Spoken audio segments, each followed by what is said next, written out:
నేను doctor Rajasekhar Reddy Kandi. Joint replacement and reconstruction specialist. Mostly seen hip replacement and knee replacement.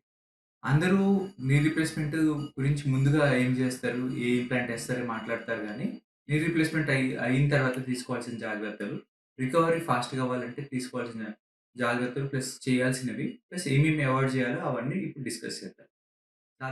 సాధారణంగా knee replacement అయిన తర్వాత same day పొద్దున surgery అయిందనుకోండి, సాయంత్రం నడిపిస్తారు. ఇంకా కొంతమంది 3 అవర్స్ ఆఫ్టర్ ద సర్జరీ నడిపిస్తారు. ఇది నార్మల్‌గా ఉండే ట్రెండ్. హాస్పిటల్‌లో 3 రోజులు ఉంటారు. తర్వాత డ్రెసింగ్ చేంజ్ చేసి డిశ్చార్జ్ చేస్తారు. ఇది నార్మల్‌గా అందరికి జరిగేది. ఇంటికెళ్ళిన తర్వాత ఏమేమి చేయాలనే దాని గురించి ఇప్పుడు డిస్కస్ చేద్దాము. ఇంటికెళ్ళిన తర్వాత డైట్ ఫస్ట్ ఆపరేషన్ జరిగిన తర్వాత ఆహారం తీసుకోవడం తగ్గిపోతుంది. డైట్ ప్రాపర్‌గా మెయింటైన్ చేయాలి. సరిపడా తినాలి. అంతకుముందు కన్నా ఇంకా ఎక్కువ తినాలి. ప్రాపర్‌గా ఫ్రూట్స్ బాగా మెయింటైన్ జేయాలి. తర్వాత బాగా 70, 80 సంవత్సరాలు దాటిన వాళ్ళకేంటంటే ఎలక్ట్రోలైట్ ఇంబాలెన్స్ ఉండే అవకాశం ఉంటది. అది రాకుండా చూసుకోవాలి రెగ్యులర్‌గా.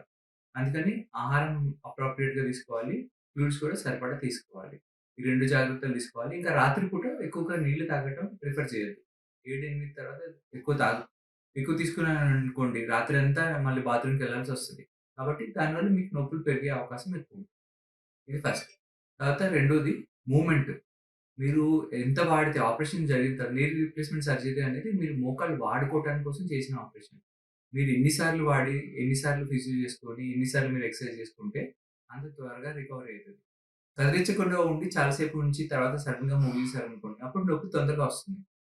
అదే రిపీటెడ్‌గా మూవ్‌మెంట్స్ చేస్తా ఉన్నారనుకోండి, బ్రెయిన్ గూడా రిపీటెడ్ స్మాల్ స్టిమ్యులస్ నార్మల్ అనుకోని, కాబట్టి మీకు ఎక్కువ నొప్పి కూడా రాకుండా ఉంటాయి.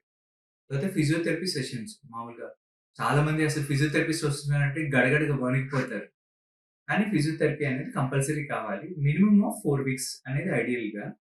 ఫిజియోథెరపిస్ట్ వస్తాడు. డైలీ ఒక హాఫ్ అన్ అవర్ చేసి వెళ్తాడు. దాంతో పాటు రోజు ఒక పూట అనుకోండి.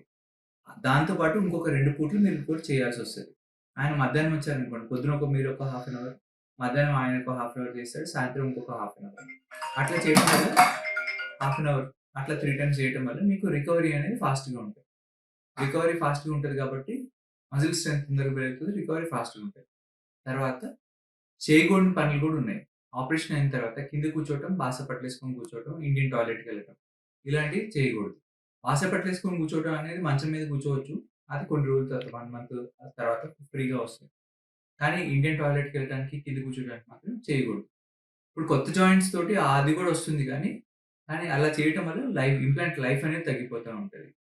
తర్వాత ఫిజియోథెరపీకి ముందేమో జస్ట్ వార్మప్ చేసుకోవాలండి. ఫిజియోథెరపీ అయిపోయిన తర్వాత ఐస్ పెట్టుకోవాలి. ఫస్ట్ 4 వీక్స్ మీరు ఐస్ ఎంత బాగా పెట్టుకుంటే రికవరీ అనేది ఫాస్ట్‌గా ఉంటది.